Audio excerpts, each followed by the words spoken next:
Hello students, उम्मीद करता हूँ सब लोग अच्छे होंगे। और आज ये वीडियो है 27 अगस्त लेकर 4 सितंबर के बीच का। और आगे भी आप लोगों को करेंट अफेयर का जो वीडियो होगा वो आपको अब महीने में 4 ही वीडियो मिलेगा जो वीकली होगा। और चलो हम लोग इस सेशन को स्टार्ट करते हैं। और आप लोग वीडियो अच्छा लगता है आप लोगों को तो आप अपने जो एटलीस्ट इसके यूट्यूब के जो कमेंट बॉक्स में जा कर के आप लोग अपना कमेंट जरूर लिखा करो। मुझे भी कुछ कमेंट पढ़ने का मुझे एक आदत सा हो गया हुआ है, तो मैं पढ़ता हूँ। और जिन लोग कमेंट अच्छा होता है, नहीं भी होता है, जैसा भी होता है, मैं रिप्लाई ज़रूर करता हूँ। उम्मीद करता हूँ कि चलो आप लोग भी इसको ध्यान से पढ़ोगे, लिखोगे। और स्टार्ट करते इसको। सबसे पहला हमारा स्लाइड यहाँ पे है। मानसून सत्र के दौरान कोई प्रश्नकाल या शून्यकाल अब नहीं होगा। इसके पीछे क्या लॉजिक है ये देखो। प्रश्नकाल पहले आप लोग सुने होंगे। प्रश्नकाल क्या होता है? प्रश्नकाल यह वह समय अवधि है जिसके दौरान संसद के सदस्य मंत्रियों से सवाल पूछते हैं। इसको पहले प्रश्नकाल कहते हैं। पॉलिटिकल क्वेश्चन है ये।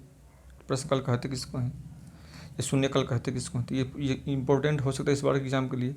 और प्रत्येक संसदीय बैठक का पहला घंटा प्रश्नकाल का होता है। याद रखना, ये पहला घंटा प्रश्नकाल के लिए रखा गया था।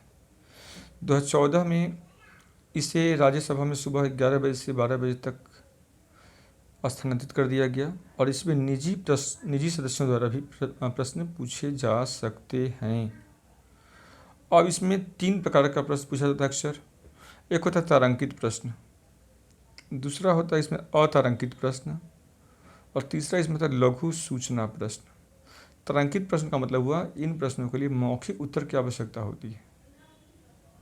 और इस प्रकार तारांकित प्रश्नों के बाद कोई पूरक प्रश्न नहीं पूछा जा सकता है। तो ये सवाल पॉलिटी में पूछ सकता है आप लोगों को कि यहाँ पे मौखिक उत्तर का आवश्यकता होता है। और तारांकित प्रश्न के बाद कोई पूरक प्रश्न नहीं पूछा जा सकता है। दूसरा होता है अतारांकित प्रश्न। इन प्रश्नों के लिए लिखित उत्तर की आवश्यकता होती है। पूरक प्रश्न यहाँ भी नहीं पूछे जा सकते हैं। भारत सरकार ने मानसून सत्र के दौरान सभी अतारांकित प्रश्नों के उत्तर देने पर सहमति व्यक्त की है। याद रखना इसको। और तीसरा लघु सूचना प्रश्न। यह प्रश्न 10 दिनों से कम समय का नोटिस देकर पूछा जाता है। इन प्रश्नों को उत्तर मौखिक रूप से दिया जाता है, लिखित की आवश्यकता यहाँ पे नहीं होता है। अब दोनों सदनों में प्रश्नकाल संसदीय सत्र के सभी दिनों में आयोजित किया जाता है। 2 दिन ऐसे हैं जब संसदीय कार्यवाही में प्रश्नकाल नहीं होता, और वे तब होता है जब राष्ट्रपति दोनों सदनों के सांसदों को संबोधित करते हैं। और इसके अलावा वित्त मंत्री जब अपना बजट पेश करते हैं तो उस दिन कोई प्रश्नकाल नहीं होता है। अब शून्यकाल क्या? तो शून्यकाल प्रश्नकाल के तुरंत बाद का काल है, उसी के बाद ही शुरू होता है। और इस घंटे के दौरान सदस्य बिना किसी पूर्व सूचना के मामले उठा सकता है। जितना ही बहस होता है ज़्यादातर इसी काल में होता है। थोड़ा सा इसका इतिहास भी समझते हैं। तो पिछले 5 वर्षों में शोरगुल के कारण लगभग 60% प्रश्नकाल बर्बाद हो गया था। इसके अलावा संसद के इतिहास के रिकॉर्ड से पता चलता है कि प्रश्नकाल 1962, 75, 76, 91, 2004, 2009 में हटा दिया गया था। निजी सदस्य विधेयक ये क्या होता है? यह एक संसद द्वारा पेश किया जाता है। दूसरा जो न्यूज़ में है कि अब जम्मू कश्मीर में जो 5 भाषा हैं, उर्दू, हिंदी, डोगरी, अंग्रेजी और कश्मीरी को आधिकारिक भाषा के रूप में जम्मू कश्मीर का मंजूरी दिया गया है। और पहले वहाँ पे ऐसा नहीं था। पहले वहाँ पे क्या था? उर्दू और अंग्रेजी था। देखो, धारा 370 भी हाल में हटा है। धारा 370 के हटने के पहले उर्दू और अंग्रेजी वहाँ के राज्य का आधिकारिक भाषा था। अब क्या 3 नया जोड़ा गया है? तो हिंदी, डोगरी और कश्मीरी को जोड़ा गया है। और इस अनुमोदन तक डोगरी और कश्मीरी भारत में किसी भी राज्य में आधिकारिक भाषा नहीं था, हालांकि उन्हें 8वीं अनुसूची में शामिल किया गया था। इसके अलावा एक सिंधी भी है जिसे भी 8वीं अनुसूची में शामिल किया गया हुआ है। और राज्य में एक आधिकारिक भाषा अभी किसी भी राज्य में नहीं है। ये भी अनुच्छेद 343 में क्या क्या है प्रावधान है? देखो, ये अनुच्छेद क्या कहता है? ये कहता है कि देवनागरी लिपि में संघ की आधिकारिक भाषा हिंदी होगी। एक दूसरा, अंकों का उपयोग अंतर्राष्ट्रीय रूप में किया जाएगा। मतलब 1 2 3 जो हम लिखते हैं ऐसे, तो 1 2 3 हम लिखेंगे। तीसरा है कि संविधान के प्रारंभ के 15 वर्ष तक अंग्रेजी भाषा का आधिकारिक भाषा के रूप में बनी रहेगी। ये और 15 वर्षों के बाद आधिकारिक भाषा के अलावा हिंदी का उपयोग करने के राष्ट्रपति के आदेश द्वारा इसमें परिवर्तन किया जा सकता है। और आज भारत सरकार आधिकारिक भाषा के रूप में हिंदी और अंग्रेजी दोनों का उपयोग करती है। 8वीं अनुसूची को आप लोग जानते होंगे।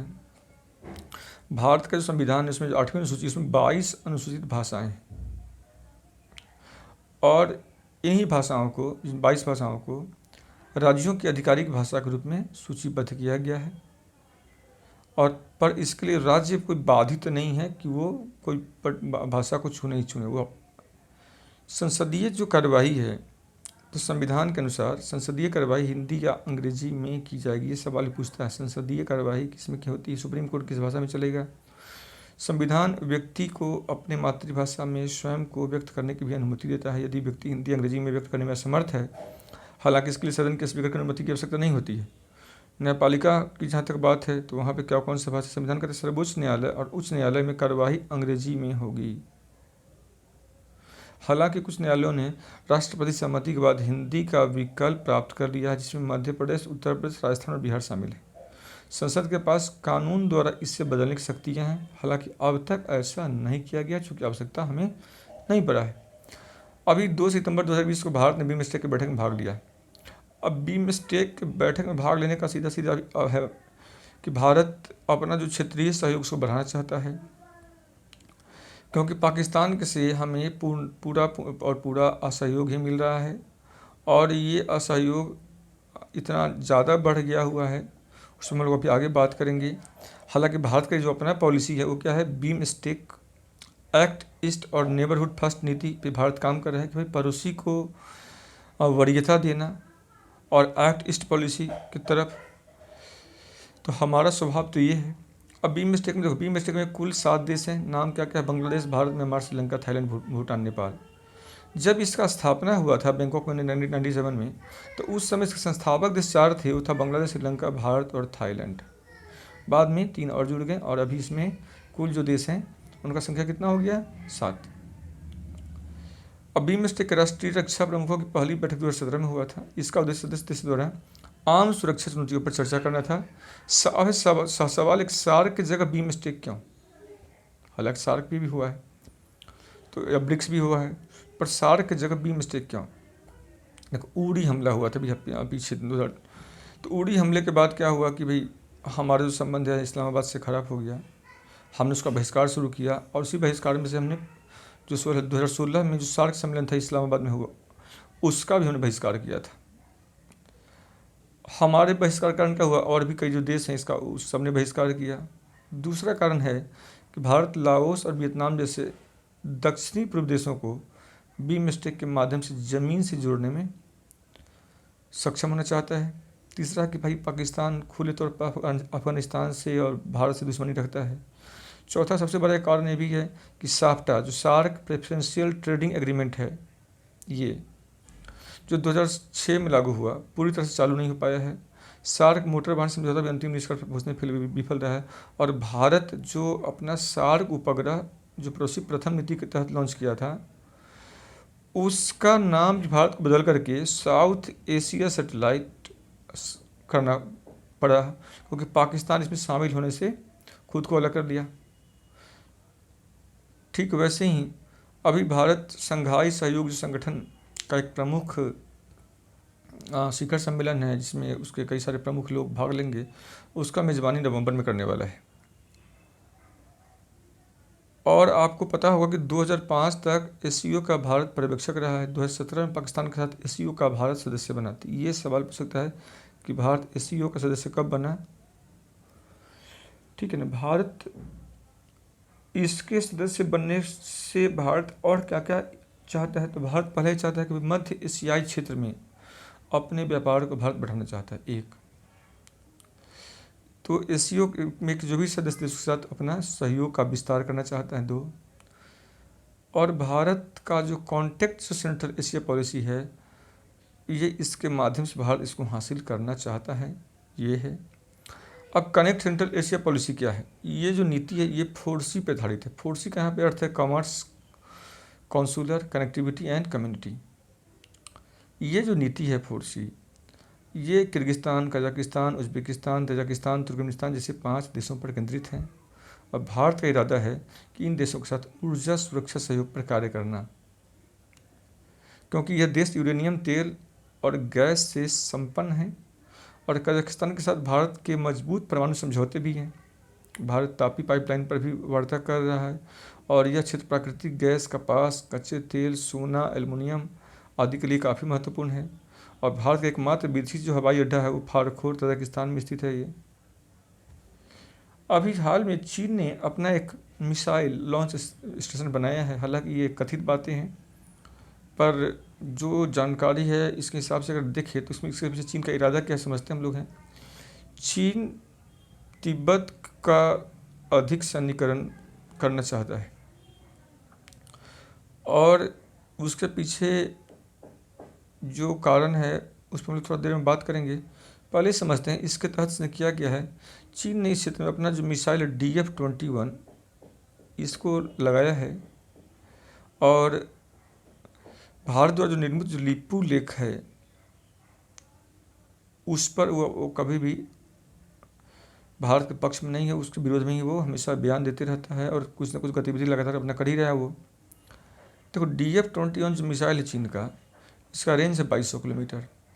और 2200 किलोमीटर का मतलब हुआ कि कश्मीर से दिल्ली का दूरी अगर हम देखें तो लगभग तो हमारा दिल्ली भी इसके रेंज में आ जाता है और कई प्रमुख जो क्षेत्र हैं वो इसके रेंज में आ जाता है।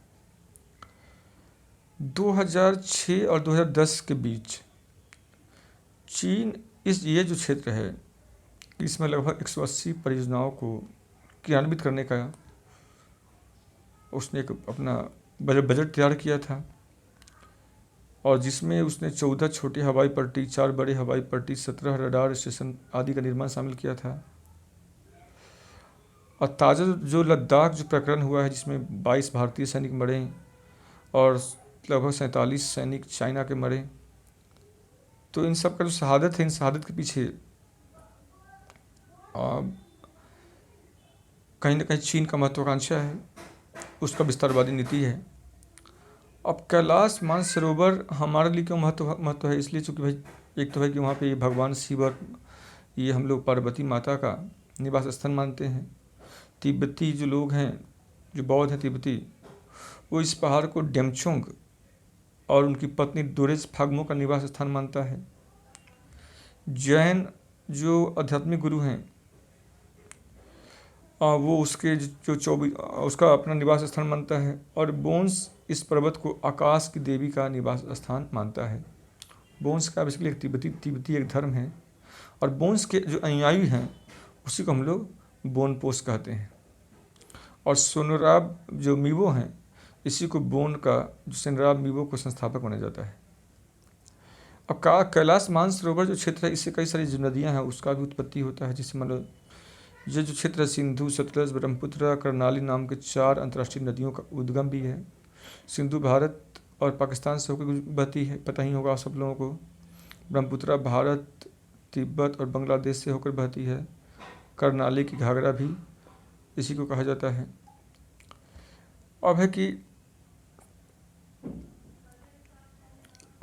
नेक्स्ट है कि नौ सैनिक अभ्यास इंद्र 2020। ये देखो ये जो अभ्यास है रूस और इंडिया के बीच में होने वाला ये नौ सैनिक अभ्यास है। और इस अभ्यास का जो ऐसे अभ्यास होते रहते हैं जैसा कि भाई पीछे जब अमेरिका का जो निमित्त जो उसका जब वो गुजर रहा था हिंद महासागर से, तो उसने भी यहाँ पे ये जो पोत है इसने एक अभ्यास किया था भारतीय नौसेना के साथ मिलकर के, इसका नाम था पासेक्स। और ये जो पासेक्स या जिसको पैसेज भी पढ़ सकते हो, इसका मतलब हुआ कि भाई एक उचित पूर्व योजना के बिना अचानक व्यवस्थित किया गया अभ्यास। अब अंडमान क्षेत्र का महत्व इसलिए बढ़ते रहा क्योंकि चीन, मैंने अभी बताया था आप लोगों को कि उसका जो नीति है विस्तारवादी है। एक तरफ वो लद्दाख की तरफ से, एक तरफ अरुणाचल से, और दूसरी तरफ आज अभी जैसे अमेरिका ने कहा है कि चीन दुनिया का जो जो सैन्य क्षमता है उसमें नंबर 1 पे है वो। चूँकि अमेरिका से ज़्यादा युद्धपोत अब चाइना के पास है, जो 350 के ऊपर जा चुका है, जबकि अमेरिका के पास मात्र 293 युद्धपोत में बचा हुआ है।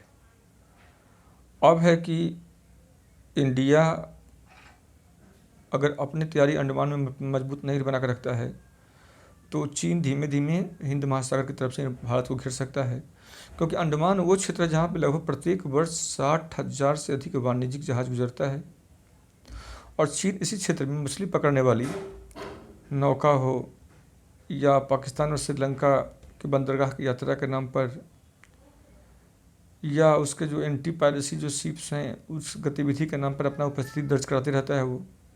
और आप लोगों को पता होगा श्रीलंका का जो हम्बनटोटा बंदरगाह उसको चीन ने 99 वर्ष के लिए पट्टे पर लिया हुआ है, और उसको एक नौ सैनिक अड्डे के रूप में चीन इसको विकसित कर रहा है। ठीक वैसे ही चीन ने पाकिस्तान में जो गादर बंदरगाह है उसको भी बना रहा है वो। और कार्गो अगर हम क्षमता की बात करें तो उसके आधार पर दुनिया के सिर्फ 10 बंदरगाहों में 7 बंदरगाह चीन में हैं, और इस दृष्टिकोण से भी भारत को अपना जो नौसैनिक जो क्षमता है उसको और मजबूत बनाने का ज़रूरत है। हालांकि इंडिया परमाणु संपन्न है नौसैन्य क्षमता में भी, उसके बावजूद भी हमारे जो क्षमता है उसको और बढ़ाना होगा। अच्छा, एक नया न्यूज़ है ये, भारतीय उपग्रह एस्ट्रोसैट जो हमने लॉन्च किया था उसने पृथ्वी से 9.3 बिलियन प्रकाश वर्ष दूर स्थित एक आकाशगंगा, जिसका नाम है AUDF S01, उससे अल्ट्रा वायलेट प्रकाश का पता लगाया है। और ये संभव हुआ है उसमें लगा हुआ जो एस्ट्रोसैट है, इस टेलीस्कोप में लगा हुआ एक डिटेक्टर जिसका नाम है UVIT, ultra violet imaging telescope detector. ये जो डिटेक्टर है ये जो हबल स्पेस टेलीस्कोप है उसके तुलना में ये ज़्यादा बेहतर है। और हबल अगर टेलीस्कोप की बात करें तो आप लोगों को पता होगा इसके विषय में कि हबल टेलीस्कोप 1990 में अंतरिक्ष शटल डिस्कवरी, जो डिस्कवरी शटल नाम है, शटल समझते हैं आप लोग, जैसे अंतरिक्ष में जब कई चीज़ों को हम भेजते हैं तो उसमें हम रॉकेट का भी इस्तेमाल करते हैं और स्पेस व्हीकल जिसको बोलते हैं शटल उसका भी इस्तेमाल करते हैं। और उसके द्वारा इसको 90 में लॉन्च किया गया था, और अब इसको एक बेसिकली रिप्लेस किया जाना है जेम्स वेब टेलीस्कोप से। और जेम्स वेब टेलीस्कोप को 2021 में लॉन्च किया जाएगा। नासा का जो अपना स्पिट्जर स्पेस टेलीस्कोप है वो 2020 में एक्चुअली काम करना अपना बंद कर दिया, और इसे 2003 में लॉन्च किया गया था। अब एक जो हबल टेलीस्कोप है इसका अपना बड़ा सा काम रहा है, पर उससे पहले जो नासा का स्पिट्जर है उसके जो उपलब्धि देखें तो ट्रैपिस्ट-1 जो स्टार हैं, एक्चुअली स्टार नहीं कहा इसको, ट्रैपिस्ट-1 ये जो प्लैनेट हैं जो पृथ्वी के सदृश है जहाँ पे पानी मौजूदगी है, पर हमारे सौरमंडल से बाहर के सौरमंडल में है, पृथ्वी से आकार में बड़ा है, और चूँकि पानी यहाँ पे द्रव रूप में है इसलिए यहाँ पे जीवन का संभावना का उम्मीद कर सकते हैं। हाल में अभी हबल टेलीस्कोप ने एक बड़ा अजीबोगरीब चीज़ों को खोज किया है। 1 सितंबर 2020 को नासा ने खुलासा किया था कि एंड्रोमेडा गैलेक्सी में हेलो मतलब गैस का एक विशाल लिफाफा की तरह होता है। ये जो उम्मीद था उसका आकार उससे कहीं अधिक बड़ा है। हालांकि ये हमारा जो आकाशगंगा है मिल्की वे, इससे 1.3 मिलियन प्रकाश वर्ष दूर है, और ये बेसिकली एंड्रोमेडा और मिल्की वे के बीच की जो आधा दूरी है लगभग उसका ये अकेले कवर करता है ये। और इस हेलो के खोज के लिए एक प्रोजेक्ट शुरू किया गया था, AMIGA absorption map of ionised gas in Andromeda. एक और जो हम लोग देख रहे हैं यहाँ पे कि अभी भारत ने जो रक्षा मंत्रालय है उसने 2580 करोड़ रुपए के अनुबंध मेक इन इंडिया को बढ़ावा देने के लिए किया है। और ये जो अनुबंध किया उसमें Tata power company, Bharat earth movers limited, Larsen and turbo इसके साथ हस्ताक्षरित किया है। और इसमें बेसिकली पिनाका जो रेजिमेंट्स हैं उसमें ऑटोमेटिक गन एमिंग और पोजिशनिंग सिस्टम को लॉन्च करना शामिल है। और इसी के तहत 6 पिनाका रेजिमेंट को 2024 तक शामिल करना है। अब पिनाका क्या होता है, देखो पिनाका बेसिकली आप लोग कभी देखे होंगे या डायग्राम में तो नेट वगैरह पे तो आपको दिखेगा यहाँ पे मल्टी रॉकेट लॉन्चर है ये बेसिकली। इसमें समय क्या है बेसिकली, ये सब रॉकेट कई इसी सब के अंदर रॉकेट रखा हुआ रहेगा। ऐसे इस सब के अंदर क्या होगा, रॉकेट होगा सब के अंदर। ऐसे एक बार में 12 रॉकेट एक लॉन्चर में रहेगा। और ये लॉन्चर कहाँ होगा, एक ट्रक जैसे व्हीकल पे रहेगा। ये ट्रक है मान लो, इस ट्रक के ऊपर ये लॉन्चर है ये, तो ऐसे ये रहता है ये। और यहाँ से यही रॉकेट फायर होगा, यहाँ से रॉकेट एक साथ ही 12 रॉकेट ये फायर होता है इससे। तो मैंने कहा कि DRDO द्वारा इसको डिज़ाइन जो किया गया है और इसमें मार्क 1 के लिए अधिकतम जो रेंज है 40 किलोमीटर है और मार्क 2 के लिए 75 किलोमीटर है। और कारगिल युद्ध में इसका उपयोग किया गया जहाँ पे काफ़ी बेहतर और उपयोगी साबित हुआ था। तो याद रखना पिनाका एक मल्टी और इसमें कुछ एडवांसमेंट की ज़रूरत है जिसके लिए अभी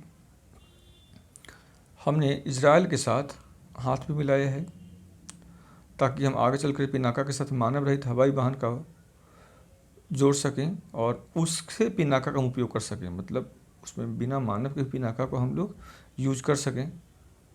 तो इसकी भी तैयारी चल रही है। और हाल में जो पिनाका जो मार्क 2 तैयार हो रहा है जिसका रेंज 75 किलोमीटर होगा, इसे armament research and development establishment Pune के द्वारा विकसित किया जा रहा है। ये सब DRDO के अधीन ही काम करता है। ये सब जितने भी एजेंसी हैं सब के सब DRDO के अधीन काम करता है। और इसका जो टेस्ट होगा वो कहाँ पे होता है, ये उड़ीसा में है, ये चांदीपुर। तो वहीं पर जाकर सबका परीक्षण होता है। और पूर्व में 2013 में इसका परीक्षण भी किया गया था। अगर हम लोग हाल के विषय में अगर हम देखें तो सब कुछ तो बेहतर है। तो चलो, और आज ये पिछला वीक का यही स्लाइड था। और मैं आप लोगों को एक चीज़ न्यूज़ देना चाह रहा हूँ कि इन्वायरमेंट इकोलॉजी का हमने एक क्वेश्चन का सेट बनाया है, उस वीडियो को आप लोग पूरा देखिए। फिर साइंस टेक का हमने एक पूरा 16 क्वेश्चन का सेट बनाया है, उसका पूरा समझिए प्रोग्राम को। और क्वेश्चन उसमें बेशक इंग्लिश में है पर मैंने पूरा जो उसका जो एक्सप्लेनेशन है वो मैंने हिंदी में किया हुआ है।